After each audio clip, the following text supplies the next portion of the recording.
ಬೆಂಗಳೂರಲ್ಲಿ CM DCM breakfast ಸಂಧಾನ ಆಗಿದೆ. ಈ ಮೀಟಿಂಗ್ನಲ್ಲಿ ಅತ್ತ ದೆಹಲಿಯ ಖರ್ಗೆ ನಿವಾಸದಲ್ಲಿ ಮ್ಯಾರಥಾನ್ ಸಭೆಗಳು ನಡೀತಾ ಇರುವಂತದ್ದು. ಈ ಸಭೆಯಲ್ಲಿ ಸಚಿವ ಪ್ರಿಯಾಂಕ್ ಖರ್ಗೆ ಮತ್ತು ಶಾಸಕ ಶರತ್ ಬಚ್ಚೇಗೌಡ ಭಾಗಿಯಾಗಿರುವುದು ಮತ್ತೊಂದು ಕುತೂಹಲಕ್ಕೆ ಕಾರಣ ಆಗಿದೆ. ಆದರೆ ಇವತ್ತು ಬೆಳಿಗ್ಗೆ ಬ್ರೇಕ್ಫಾಸ್ಟ್ ಮೀಟಿಂಗ್ ಸಂಧಾನದ ಹಂತಕ್ಕೆ ಬಂದು ನಿಂತ್ಕೊಂಡಿದೆ ಅನ್ನುವಂಥ ಮಾತುಕತೆಗಳು ಚರ್ಚೆಗಳು ಆಗ್ತಾ ಇದೆ. ಮತ್ತೊಂದು ಕಡೆ ಎಐಸಿಸಿ ಅಧ್ಯಕ್ಷ ಮಲ್ಲಿಕಾರ್ಜುನ ಖರ್ಗೆ ಅವರನ್ನ ಭೇಟಿಯಾಗಿ ದೆಹಲಿಯಲ್ಲಿ ಮಾತುಕತೆಯನ್ನು ನಡೆಸಲಾಗಿದೆ. ಸಚಿವ ಪ್ರಿಯಾಂಕ್ ಖರ್ಗೆ ಇದ್ರು ಮತ್ತು ಶಾಸಕ ಶರತ್ ಬಚ್ಚೇಗೌಡ ಇಲ್ಲಿ ಭಾಗಿಯಾಗಿತ್ತು. ಶರತ್ ಬಚ್ಚೇಗೌಡ ಈ ಹಿಂದೆ ಡಿಕೆ ಶಿವಕುಮಾರ್ ಅವರ ಪರವಾಗಿ ಹೇಳಿಕೆಯನ್ನು ಕೊಟ್ಟಿತ್ತು. ಎಐಸಿಸಿ ಅಧ್ಯಕ್ಷ ಮಲ್ಲಿಕಾರ್ಜುನ ಖರ್ಗೆ ಭೇಟಿಯಾಗಿ ಮಾತುಕತೆ ನಡೆಸಿದ್ದಾರೆ. ಇಬ್ರು ನಾಯಕರು ರಾಜ್ಯದ ಪ್ರಸಕ್ತ ವಿದ್ಯಮಾನಗಳ ಬಗ್ಗೆ ಖರ್ಗೆಗೆ ವರದಿ ಸಲ್ಲಿಕೆ ಆಗಿದೆ. ಅಂದ್ರೆ ಪ್ರೆಸೆಂಟ್ ಏನಾಗ್ತಾ ಇದೆ ಅಂತ ಸಿಎಂ ಡಿಸಿಎಂ ಸಭೆ ಬಗ್ಗೆಯೂ ಕೂಡ ಮಾಹಿತಿಯನ್ನ ಮಲ್ಲಿಕಾರ್ಜುನ ಖರ್ಗೆ ಅವರು ಪಡೆದುಕೊಂಡಿದ್ದಾರೆ. ಬಟ್ ಯಾರಿಗೂ ಕೂಡ ಅಲ್ಲಿ ಅಲೌವ್ ಇಲ್ಲದೆ ಇರುವಂತಹ ರೀತಿಯಲ್ಲಿ ಸಿಎಂ ಮತ್ತು ಡಿಸಿಎಂ ಇಬ್ಬರೇ ಕೂತು ಮಾತುಕತೆಯನ್ನು ನಡೆಸಬೇಕು ಅನ್ನುವಂಥ ಸೂಚನೆ ಹೈಕಮಾಂಡ್ನಿಂದ ಬಂದಿತ್ತು. ಶುಕ್ರವಾರವೇ ಈ ಬಗ್ಗೆ ಸಿಎಂ ಸಿದ್ದರಾಮಯ್ಯ ಸ್ಪಷ್ಟಪಡಿಸಿದ್ರು. ಇಲ್ಲಿ ಇಬ್ಬರೇ ಕೂತು ಚರ್ಚೆ ಮಾಡಿ ಅಂತ ಸೂಚನೆ ಬಂದಿದೆ ಹೈಕಮಾಂಡ್ನಿಂದ. ಸೊ ಹಾಗಾಗಿ ನಾನು ಡಿಸಿಎಂಗೆ ಕರೆ ಮಾಡಿದ್ದೇನೆ. ಅವರು ಕೂಡ ಬ್ರೇಕ್ಫಾಸ್ಟ್ಗೆ ಬರ್ತಾರೆ, ಅಲ್ಲಿ ಚರ್ಚೆ ಮಾಡ್ತೀವಿ, ತೀರ್ಮಾನ ತೆಗೆದುಕೊಳ್ತೀವಿ ಎನ್ನುವಂಥ ಅರ್ಥದಲ್ಲಿ ಹೇಳಿದ್ರು. ಅಲ್ಲಿ ಯಾರೂ ಇರಲಿಲ್ಲ, ಪೊನ್ನಣ್ಣವರು ಇದ್ರೂ ಕೂಡ ಅವರನ್ನ ಹೊರಕಳಿಸಿ 1 ಗಂಟೆಗಳ ಕಾಲ ಚರ್ಚೆ ನಡೆಸಲಾಗಿದೆ. ಈ ಬಗ್ಗೆ ಡೀಟೇಲ್ಸ್ ಕೊಡ್ತಾರೆ ನಮ್ಮ ಪ್ರತಿನಿಧಿ ಕಾರ್ತಿಕ್ ಲೈವ್ ನಲ್ಲಿ ಜಾಯ್ನ್ ಆಗ್ತಾ ಇದ್ದಾರೆ. ಕಾರ್ತಿಕ್, ಒಂದು ಕಡೆ 1 ಗಂಟೆಯ ಬ್ರೇಕ್ಫಾಸ್ಟ್ ಮೀಟಿಂಗ್, ಮತ್ತೊಂದು ಕಡೆ ದೆಹಲಿಯಲ್ಲಿ ಪ್ರಿಯಾಂಕ್ ಖರ್ಗೆ ಮತ್ತು ಶರತ್ ಬಚ್ಚೇಗೌಡ ಖರ್ಗೆ ಅವರನ್ನ ಭೇಟಿಯಾಗಿರುವಂತದ್ದು. ಈ ಹಂತದಲ್ಲಿ ವಿಶೇಷ ಅಂದ್ರೆ ಶರತ್ ಬಚ್ಚೇಗೌಡ ಅವರು ಈ ಹಿಂದೆ ಸಿಎಂ ಅವರ ಪರವಾಗಿ ಬ್ಯಾಟ್ ಬೀಸಿದ್ರು, ಸಿಎಂ ಆಗಬೇಕು ಅನ್ನುವಂಥ ವಿಚಾರಕ್ಕೆ ಸಂಬಂಧಪಟ್ಟಂಗೆ. ಹಾಗಾಗಿ ಇದು ಮತ್ತೊಂದು ಕುತೂಹಲಕ್ಕೆ ಕಾರಣ ಆಗ್ತಾ ಇದೆ.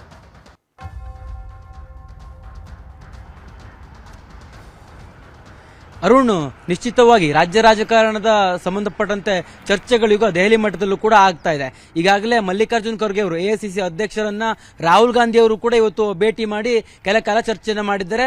ರಾಜ್ಯ ರಾಜಕಾರಣದ ಮಾಹಿತಿಯನ್ನು ಎಐಸಿಸಿ ಅಧ್ಯಕ್ಷರಾಗಿರುವಂತಹ ಮಲ್ಲಿಕಾರ್ಜುನ್ ಖರ್ಗೆ ಅವರ ಮೂಲಕವಾಗಿ ಪಡೆದುಕೊಂಡಿದ್ದಾರೆ. ಎಐಸಿಸಿ ಅಧ್ಯಕ್ಷರನ್ನ ಭೇಟಿ ಮಾಡಿದಂತ ರಾಹುಲ್ ಗಾಂಧಿ ಅವರು ಒಂದಿಷ್ಟು ವಿಚಾರಗಳನ್ನ ಸಮಾಲೋಚನೆ ಮಾಡಿದ್ದಾರೆ. ಈ ಹಿಂದೆ ಕೆಲ ದಿನಗಳ ಹಿಂದೆ ಮಲ್ಲಿಕಾರ್ಜುನ್ ಖರ್ಗೆ ಅವರು ರಾಜ್ಯದಲ್ಲಿ ಬಂದು ಒಂದಿಷ್ಟು ವರದಿಯನ್ನು ಪಡೆದುಕೊಂಡು ಹೋಗುವಂತ ಕೆಲಸವನ್ನು ಮಾಡಿದ್ರು. ಇಲ್ಲಿರ್ತಕ್ಕಂಥ ಶಾಸಕರು ಹಾಗೂ ಸಚಿವರುಗಳೊಂದಿಗೆ ಸಮಾಲೋಚನೆಯನ್ನು ಮಾಡಿ ಅವರ ಅಭಿಪ್ರಾಯಗಳನ್ನ ಮಲ್ಲಿಕಾರ್ಜುನ್ ಖರ್ಗೆ ಅವರು ಸಂಗ್ರಹಿಸಿದ್ರು. ಆ ಎಲ್ಲಾ ವಿಚಾರಗಳನ್ನು ಕೂಡ ಇವತ್ತು ರಾಹುಲ್ ಗಾಂಧಿ ಅವರಿಗೆ ಮಲ್ಲಿಕಾರ್ಜುನ್ ಖರ್ಗೆ ಅವರು ಕಳಿಸುವಂತ ಕೆಲಸವನ್ನು ಮಾಡಿದ್ದಾರೆ. ಮಲ್ಲಿಕಾರ್ಜುನ್ ಖರ್ಗೆ ಅವರ ದೆಹಲಿ ನಿವಾಸಕ್ಕೆ ಆಗಮಿಸಿದಂತ ರಾಹುಲ್ ಗಾಂಧಿ ಅವರು ಅಲ್ಲಿ ಒಂದಿಷ್ಟು ಕಾಲ ಇದ್ದು ಮಲ್ಲಿಕಾರ್ಜುನ್ ಖರ್ಗೆ ಅವರೊಂದಿಗೆ ಚರ್ಚೆಯನ್ನು ಮಾಡಿ ರಾಜ್ಯ ರಾಜಕಾರಣದ ಪ್ರಸ್ತುತ ವಿದ್ಯಮಾನಗಳ ಬಗ್ಗೆ ಮಾಹಿತಿಯನ್ನು ಪಡೆದುಕೊಂಡಿದ್ದಾರೆ. ಅದರ ಜೊತೆಗೆ ಯಾವಾಗ ರಾಹುಲ್ ಗಾಂಧಿ ಅವರು ಮಲ್ಲಿಕಾರ್ಜುನ್ ಖರ್ಗೆ ಅವರನ್ನ ಭೇಟಿ ಮಾಡಿ ತೆರಳಿದ್ರು, ಅದಾದ ನಂತರದಲ್ಲಿ ಪ್ರಿಯಾಂಕ್ ಖರ್ಗೆ ಅವರು ಮಲ್ಲಿಕಾರ್ಜುನ್ ಖರ್ಗೆ ಅವರನ್ನ ಭೇಟಿ ಆಗ್ತಾರೆ. ಆ ಸಂದರ್ಭದಲ್ಲಿ ಶರತ್ ಬಚ್ಚೇಗೌಡರು ಕೂಡ ಅಲ್ಲಿ ಉಪಸ್ಥಿತರಿರ್ತಾರೆ. ಇವತ್ತಿನ ಸಿಎಂ ಸಿದ್ದರಾಮಯ್ಯವರು ಮತ್ತು ಡಿಸಿಎಂ ಡಿಕೆ ಶಿವಕುಮಾರ್ ಅವರ ಏನು ಬ್ರೇಕ್ಫಾಸ್ಟ್ ಮೀಟಿಂಗ್ ಇತ್ತು, ಈ ಒಂದು ಮೀಟಿಂಗ್ ನಲ್ಲಿ ಆದಂತಹ ಚರ್ಚೆಗಳು, ನಂತರದಲ್ಲಿ ಸಿಎಂ ಸಿದ್ದರಾಮಯ್ಯವರು ಮತ್ತು ಡಿಸಿಎಂ ಡಿಕೆ ಶಿವಕುಮಾರ್ ಅವರು ಜಂಟಿ ಸುದ್ದಿಗೋಷ್ಠಿ ಮಾಡಿದ ನಂತರ ಕೊಟ್ಟಂತ ಹೇಳಿಕೆಗಳು, ಇದೆಲ್ಲದರ ಬಗ್ಗೆಯೂ ಕೂಡ ಮಾಹಿತಿಯನ್ನ ಎಐಸಿಸಿ ಅಧ್ಯಕ್ಷರಿಗೆ ಕೊಡುವಂತ ಕೆಲಸವನ್ನು ಪ್ರಿಯಾಂಕ್ ಖರ್ಗೆ ಮತ್ತು ಶರತ್ ಬಚ್ಚೇಗೌಡರು ಮಾಡಿದ್ದಾರೆ ಅಂತಲೂ ಹೇಳಲಾಗ್ತದೆ. ಜೊತೆಗೆ ರಾಜ್ಯ ರಾಜಕಾರಣದಲ್ಲಿ ಪವರ್ ಶೇರಿಂಗ್ ವಿಚಾರಕ್ಕೆ ಸಂಬಂಧಪಟ್ಟಂತೆ ಸಾಕಷ್ಟು ಏನು ತಾರಕಕ್ಕೇರಿತ್ತು, ಅದೆಲ್ಲವನ್ನು ಕೂಡ ಶಮನ ಮಾಡುವ ನಿಟ್ಟಿನಲ್ಲಿ ಹೈಕಮಾಂಡ್ ಸಾಕಷ್ಟು ಪ್ರಯತ್ನಗಳು ಪಡ್ತಾ ಇತ್ತು. ಆ ಒಂದು ಪ್ರಯತ್ನಕ್ಕೆ ಫಲ ಸಿಕ್ಕಿದೆಯಾ ಅನ್ನುವಂತ ವಿಚಾರಕ್ಕೆ ಸಂಬಂಧಪಟ್ಟಂತೆಯೂ ಕೂಡ ಇವತ್ತು ದೆಹಲಿಯಲ್ಲಿ ಚರ್ಚೆ ಆಗಿದೆ. ಒಂದು ಕಡೆ ರಾಹುಲ್ ಗಾಂಧಿ ಅವರು ಎಐಸಿಸಿ ಅಧ್ಯಕ್ಷರ ಮನೆಗೆ ಭೇಟಿ ಕೊಟ್ಟು ಮಾಹಿತಿಯನ್ನು ಪಡ್ಕೊಂಡ್ರೆ, ರಾಜ್ಯದಲ್ಲಿನ ಕೆಲ ವಿದ್ಯಮಾನಗಳ ಬಗ್ಗೆ, ಇತ್ತೀಚಿನ ವಿದ್ಯಮಾನಗಳ ಬಗ್ಗೆ ಎಐಸಿಸಿ ಅಧ್ಯಕ್ಷರಿಗೆ ಮಾಹಿತಿಯನ್ನು ಕೊಡುವಂತ ಕೆಲಸವನ್ನು ಪ್ರಿಯಾಂಕ್ ಖರ್ಗೆ ಅವರು ಮತ್ತು ಶರತ್ ಬಚ್ಚೇಗೌಡರು ಮಾಡಿರುವಂತದ್ದು. ಈಗ ಈ ಎರಡು ಭೇಟಿಯ ನೋಡಿದ್ರೆ ಸಾಕಷ್ಟು ಕುತೂಹಲವೂ ಕೂಡ ಮೂಡಿಸ್ತಾ ಇದೆ. ಒಂದು ಕಡೆ ಸಿಎಂ ಸಿದ್ದರಾಮಯ್ಯವರು ಮತ್ತು ಡಿಸಿಎಂ ಡಿಕೆ ಶಿವಕುಮಾರ್ ಅವರು ಹೇಳ್ತಾ ಇದ್ದಾರೆ, ಹೈಕಮಾಂಡ್ ನಿರ್ಧಾರಕ್ಕೆ ನಾವು ಬದ್ಧ ಇದ್ದೇವೆ ಅನ್ನುವಂಥದ್ದು. ಜೊತೆಗೆ ಹೈಕಮಾಂಡ್ ಕೂಡ ಈ ಒಂದು ವಿಚಾರವನ್ನ ಕೂಲಂಕುಷವಾಗಿ ಸಾಕಷ್ಟು ಅಂದ್ರೆ ಸೂಕ್ಷ್ಮವಾಗಿ ಗಮನಿಸ್ತಾ ಇದೆ. ಈ ಎಲ್ಲಾ ಒಂದು ಬೆಳವಣಿಗೆಗಳನ್ನು ಆಧರಿಸಿ ಒಂದು ನಿರ್ಧಾರವನ್ನು ತೆಗೆದುಕೊಳ್ಳೋಕೆ ಸಂಬಂಧಪಟ್ಟಂತೆ ಸಾಕಷ್ಟು ಚರ್ಚೆಗಳನ್ನು ಕೂಡ ಮಾಡ್ತಾ ಇದೆ. ನಾಳೆ ಸಂಸದೀಯ ಮಂಡಳಿ ಸಭೆ ಇರುವಂತಹ ಕಾರಣಕ್ಕಾಗಿ ಇವತ್ತೇ ರಾಹುಲ್ ಗಾಂಧಿ ಅವರು ಎಐಸಿಸಿ ಅಧ್ಯಕ್ಷರನ್ನ ಭೇಟಿ ಮಾಡಿ ಒಂದಿಷ್ಟು ವಿಚಾರಗಳಿಗೆ ಸಂಬಂಧಪಟ್ಟಂತೆ ಮಾಹಿತಿಯನ್ನು ಪಡೆದುಕೊಳ್ಳುವಂತ ಕೆಲಸವನ್ನು ಕೂಡ ಮಾಡಿರುವಂತದ್ದು. ಅರುಣ್ ಹೂಗಾರ್. ಓಕೆ ಕಾರ್ತಿಕ್, ಇವತ್ತಿನ ಬ್ರೇಕ್ಫಾಸ್ಟ್ ಕಂಪ್ಲೀಟ್ ಆಗಿದೆ. ಡಿಸೆಂಬರ್ 2ನೇ ತಾರೀಕಿಗೆ ಡಿಸಿಎಂ ಡಿಕೆ ಶಿವಕುಮಾರ್ ಅವರು ನಮ್ಮನೆಗೆ ಬಂದು ನೀವು ಕೂಡ ಬ್ರೇಕ್ಫಾಸ್ಟ್ ಮಾಡಿ ಅಂತ ಸಿಎಂಗೆ ಈಗಾಗಲೇ ಆಹ್ವಾನ ಕೊಟ್ಟಿದ್ದಾರೆ ಅನ್ನೋಂಥ ಮಾಹಿತಿ ಇದೆ. ಸೊ ಅವತ್ತು 2ನೇ ಸುತ್ತಿನ ಮಾತುಕತೆ ಅನ್ನುವಂಥ ಚರ್ಚೆಗಳು ಆಗ್ತಾ ಇದೆ.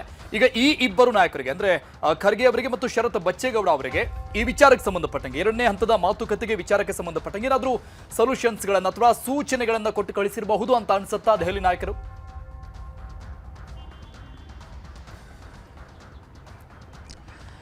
ಅರುಣ್, ಆ ರೀತಿಯ ಬೆಳವಣಿಗೆಗಳು ಆಗಿರ್ಲಿಕ್ಕಿಲ್ಲ ಅಂತ ಅನ್ಸುತ್ತೆ. ಯಾಕೆ ಅಂತಂದ್ರೆ ಸಿಎಂ ಸಿದ್ದರಾಮಯ್ಯನವರು ಇವತ್ತು ಸುದ್ದಿಗೋಷ್ಠಿ ನಡೆಸಿರುವಂತಹ ಸಂದರ್ಭದಲ್ಲಿ ಅವರು ಸ್ಪಷ್ಟಪಡಿಸಿದ್ರು, ಪೊನ್ನಣ್ಣನ ಮೂಲಕವಾಗಿ ನಮಗೆ ಸಂದೇಶವನ್ನ ಹೈಕಮಾಂಡ್ ಕೊಟ್ಟಿತ್ತು. ನಂತರದಲ್ಲಿ ಡಿಸಿಎಂ ಡಿ ಕೆ ಶಿವಕುಮಾರ್ ಖುದ್ದಾಗಿ ನನಗೆ ಆಹ್ವಾನ ಕೊಟ್ಟರು, ಮನೆಗೆ ಬಂದು ಅಂದ್ರೆ ನೀವು ಅತಿಥಿ ಸ್ವೀಕಾರವನ್ನ ಮಾಡಿ ಅನ್ನುವಂತ ರೀತಿಯಲ್ಲಿ. ಆದ್ರೆ ನಾನು ಅವ್ರಿಗೆ ಹೈಕಮಾಂಡ್ ನನಗೆ ಮೊದಲೇ ಹೇಳಿರುವಂತ ಕಾರಣಕ್ಕಾಗಿ ನಾನೇ ನಿಮ್ಮನ್ನ ಆಹ್ವಾನ ಮಾಡ್ತೇನೆ ಅನ್ನುವಂತ ರೀತಿಯಲ್ಲಿ ಹೇಳಿ ಅವರಿಗೆ ಆಹ್ವಾನವನ್ನು ಕೊಟ್ಟೆ. ಆ ಕಾರಣಕ್ಕಾಗಿ ಇವತ್ತು ನಮ್ಮ ಮನೆಗೆ ಬಂದಿದ್ರು ಅನ್ನುವಂತ ಮಾತನ್ನ ಸಿಎಂ ಸಿದ್ದರಾಮಯ್ಯನವರು ಇವತ್ತಿನ ಸುದ್ದಿಗೋಷ್ಠಿಯಲ್ಲಿ ಸ್ಪಷ್ಟಪಡಿಸಿದ್ರು. ಇದೇ ಒಂದು ಕಾರಣಕ್ಕಾಗಿ ಡಿಸಿಎಂ ಡಿ ಕೆ ಶಿವಕುಮಾರ್ ಅವರು ಕೂಡ ಈಗ ಡಿಸೆಂಬರ್ 2ನೇ ತಾರೀಕಿನಂದು ಅವರ ಮನೆಗೆ ಸಿದ್ದರಾಮಯ್ಯನವರನ್ನ ಆಹ್ವಾನಿಸಿದ್ದಾರೆ ಅಂತ ಹೇಳಲಾಗ್ತಾ ಇದೆ. ಅದರ ಬಗ್ಗೆ ಖಚಿತವಾಗಿ ಮಾಹಿತಿ ಇದುವರೆಗೂ ಕೂಡ ಲಭ್ಯವಾಗಿಲ್ಲ. ಈಗಾಗಲೇ ಡಿಸಿಎಂ ಡಿ ಕೆ ಶಿವಕುಮಾರ್ ಅವರನ್ನ ಈ ಬಗ್ಗೆ ಪ್ರಶ್ನೆ ಮಾಡಿದಂತ ಸಂದರ್ಭದಲ್ಲಿಯೂ ಕೂಡ ಅವರು ಮಾಧ್ಯಮಗಳಿಗೆ ಮಾಹಿತಿಯನ್ನು ಕೊಟ್ಟು ನಾನು ಅವರನ್ನು ಆಹ್ವಾನ ಮಾಡ್ತೇನೆ ಅನ್ನುವಂತ ಒಂದು ಉತ್ತರವನ್ನು ಕೂಡ ಕೊಟ್ಟಿದ್ದಾರೆ. ಆ ಒಂದು ಕಾರಣಕ್ಕಾಗಿ ಎಲ್ಲ ಒಂದ್ ಕಡೆ ಮುಂದಿನ ದಿನಗಳಲ್ಲಿ ಸಿಎಂ ಸಿದ್ದರಾಮಯ್ಯನವರು ಡಿಸಿಎಂ ಡಿ ಕೆ ಶಿವಕುಮಾರ್ ಅವರ ಮನೆಗೆ ತೆರಳಿ ಅಲ್ಲಿ ಅತಿಥಿ ಸ್ವೀಕಾರವನ್ನು ಮಾಡಿದ್ರು ಕೂಡ ಆಶ್ಚರ್ಯ ಪಡಬೇಕಾಗಿಲ್ಲ. ಒಂದು ಹಂತಕ್ಕೆ ಇವತ್ತು ಏನು ನಿರ್ಧಾರಗಳಾಗಿದ್ದಾವೆ, ಹೈಕಮಾಂಡ್ ನಿರ್ಧಾರಕ್ಕೆ ಬದ್ಧ ಎನ್ನುವಂಥದ್ದು, ಅದು ಅಧಿವೇಶನ ಮುಗಿಯುವವರೆಗೂ ಕೂಡ ಇದೇ ರೀತಿ ಮುಂದುವರಿಯುವ ಸಾಧ್ಯತೆಯೂ ಕೂಡ ದಟ್ಟವಾಗಿದೆ. Arun, thank you Karthik ಡೀಟೇಲ್ಸ್ಗೆ.